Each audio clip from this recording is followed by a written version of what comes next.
Okay, imagine this for a second. Your day's going along, maybe a bit chaotic, you're rushing from the gym, and you grab the wrong bag. Just, an identical bag, someone else's stuff. What if that tiny, everyday mistake just completely flips your whole life script upside down? It's a fascinating idea, isn't it? That something so small, so accidental, could just, well, change everything for two completely different people. Exactly. And that's where we're diving in today. Welcome, everyone, to a deep dive into Jojo Moyes' brilliant novel, Someone Else's Shoes. You shared this one with us, and it's Wow. just packed with stuff. Our mission today is to really unpack and look at identity, resilience, how we see things. hmm And how these two women from totally different worlds get tangled up because of this one mix-up. We want to explore what their story tells us about, finding your own strength, making real connections, even when things are falling apart. Right. So let's get into it. Let's unpack this. First up, we have Sam. And I think a lot of us can probably see a bit of ourselves in Sam. When we first meet her, she's a print sales exec, middle-aged, and her job security is shaky, to say the least. Yeah. Her company got bought out. Yeah, Grayside Print Solutions is now Uberprint, and her new boss, Simon, he sounds like a nightmare. Really critical, condescending, especially to her. Moyes really captures that feeling, how your job can just define how you feel about yourself. And things aren't much better at home, are they? Her husband, Phil, he's really going through it. Yeah. Deeply depressed, out of work. Just spending days in pajama bottoms, sleeping a lot. The book says their house feels like a nagging daily reminder of what they have lost. Financially, they're struggling, savings gone. Even her daughter, Kat, a teenager, is pulling away.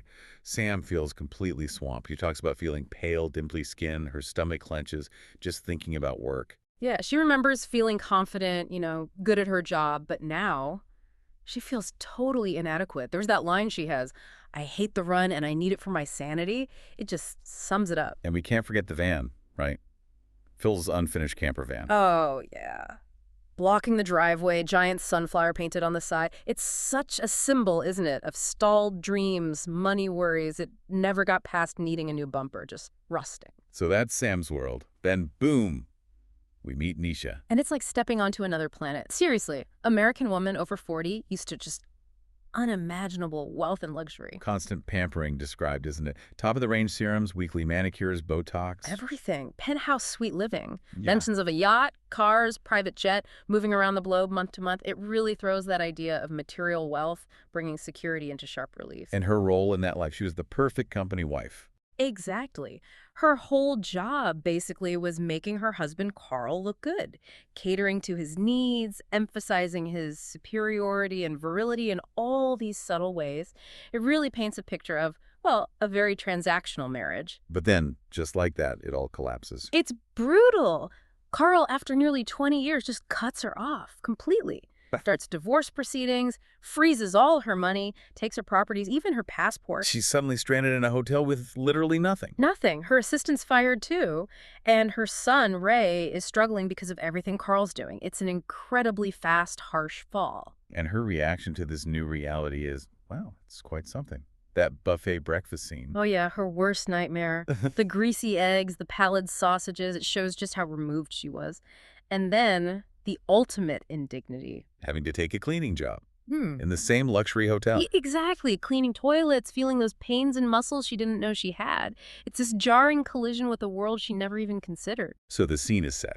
Two women, worlds apart, both hitting rock bottom in their own ways. And then comes the gym swap. The pivotal moment. Sam, rushing, stressed, grabs the wrong bag. Nisha's bag. Such a simple mistake. But inside, not Sam's usual gear, a neatly folded pale Chanel jacket, and those shoes. Custom-made Louboutins. Made by Christian Louboutin himself. Nisha figures they're worth potentially several $1 million. Wow. And Sam's reaction when she finds them, she needs them for a meeting, but they're half a size too small. She worries she'll look like a call girl. Her colleagues even joke they're not for standing up in, but this is where it gets fascinating, doesn't it? How this object, these shoes, just changes things so dramatically for both of them. For Sam, putting them on, Yeah. it's transformative. Despite being uncomfortable, tardy, as she calls them, they make her feel immediately taller, more formidable. Yeah, she physically changes how she carries herself. A little straighter, a more deliberate way of walking. It's like the shoes give her this instant shot of confidence, even though they're not hers. And it works. In her business meetings, people react differently. John Edgemont, a client, He reassesses his version of who she is. She nails a big deal, even pushes the value up. She feels like a boss, unstoppable. It's amazing how that external change shifts her internal state and then her external reality. And it's not just clients noticing. She meets Miriam Price. Right, who used to work with Sam's awful boss, Simon, and knows exactly what he's like, calls him odious. Miriam sees something in Sam, this admirably discreet quality, maybe amplified by the new confidence. And she offers her a job, a senior role. And tells her specifically, put on some really great shoes with that jacket and a red lipstick, and let Simon Stockwell know you're not to be messed with. The shoes are almost like armor. But even with this career boost, life at home is still really tough for Sam. Oh, absolutely. Phil's depression is ongoing. That camper van is still sitting there rusting away. Its innards 3/4 removed. Then they get burgled. It's just relentless pressure. Her mother isn't helping either, making comments about her not supporting Phil enough. So Sam finds this other outlet, which is quite unexpected, boxing, with Joel. Yeah, she gets to physically vent all that frustration, punching out at everyone who has exploited her kindness, everyone who's ignored her, even the fates themselves. And she embraces just being sweaty, no makeup. It's a different kind of power she finds there, isn't it? More raw. Then there's that incredible scene with the police officer. She gets pulled over in the camper van. And she just breaks, completely overwhelmed. She spills everything. I just lost my job. My daughter isn't speaking to me. My husband is leaving me. My best friend here has got through cancer. Just this raw honesty. And it connects. The officer, hearing all that vulnerability, actually lets her off the ticket. It's a really human moment. And things do start to shift at home, too. Phil, he's been going to therapy, finally starts confronting his own issues, his dad's death, feeling like a failure. He comes back. He tells Sam he wants to be better, wants his wife back. And Sam feels that sweetness and hopefulness from him. She embraces him, thinking, this is where I need to be. Even their daughter, Kat, starts to show signs of, well, healing. It's a tentative, hopeful turn. Okay, so while Sam is navigating all that, Nisha is on a totally different but equally intense journey. Her first priority is getting that bag back. Those shoes aren't just expensive. She realizes they're her only bargaining chip with Carl. It's survival. She tries the hotel, the police, Yeah. but they just see it as an accidental switch. No urgency. So completely broke and out of options, she has to take that cleaning job at the Bentley. The ultimate humiliation for her, right? Cleaning toilets, dealing with the pity or wariness or even revulsion from people who saw her living there before. And the pay. A paltry amount, she calls it. 425 for a week of 10-hour shifts. It's a brutal dose of reality. But something unexpected happens in that environment. She starts forming real connections. With Jasmine, the housekeeper, who's very down to earth, tells Nisha, don't give me that. I'm not the enemy. Yeah, practical, kind. And Alex, the chef, he's calm, insightful, makes her these amazing omelets, wild mushroom omelets with fines herbs, without wanting anything. He lets her just lower her guard, put that armor down. It really throws her old life into contrast, doesn't it? Those shallow transactional relationships versus this genuine, unexpected kindness. Definitely. Meanwhile, she's still locked in this battle with Carl over the shoes. He's such a manipulator. He admits he could buy tons of shoes like that, but insists you get nothing without the shoes. It's a stupid, childish game, as Nisha realizes. But it's the game she has to play, and it makes her even more determined. Which leads to this incredibly elaborate plan to get the shoes back.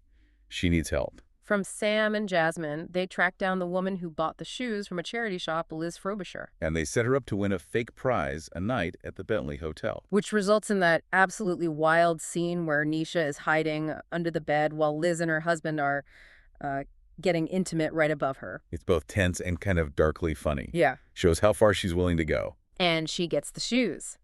But then discovers the twist. Carl had hidden diamonds inside the heels. Ah, so that's why he was so obsessed with those specific shoes. Exactly. So the final confrontation, Nisha plays along, seems to give Carl the shoes, signs the divorce settlement he wants. But it's a double cross. Totally. She's already tipped off the police, gives them his car registration, mentions smuggled diamonds, ensures he gets caught red-handed.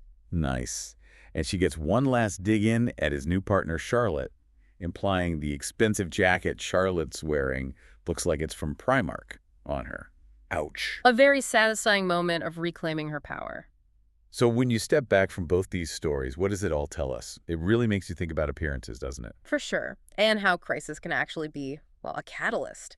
It forces both Sam and Nisha to dig deep, find strengths they didn't know they had, and build these alliances they never would have expected. Yeah, the resilience is incredible. Sam goes from feeling useless to feeling like a boss, really owning her competence. And Nisha, stripped of all that wealth, finds something maybe more valuable, genuine connection, her own grit. She learns that knowledge is most valuable when understood and applied.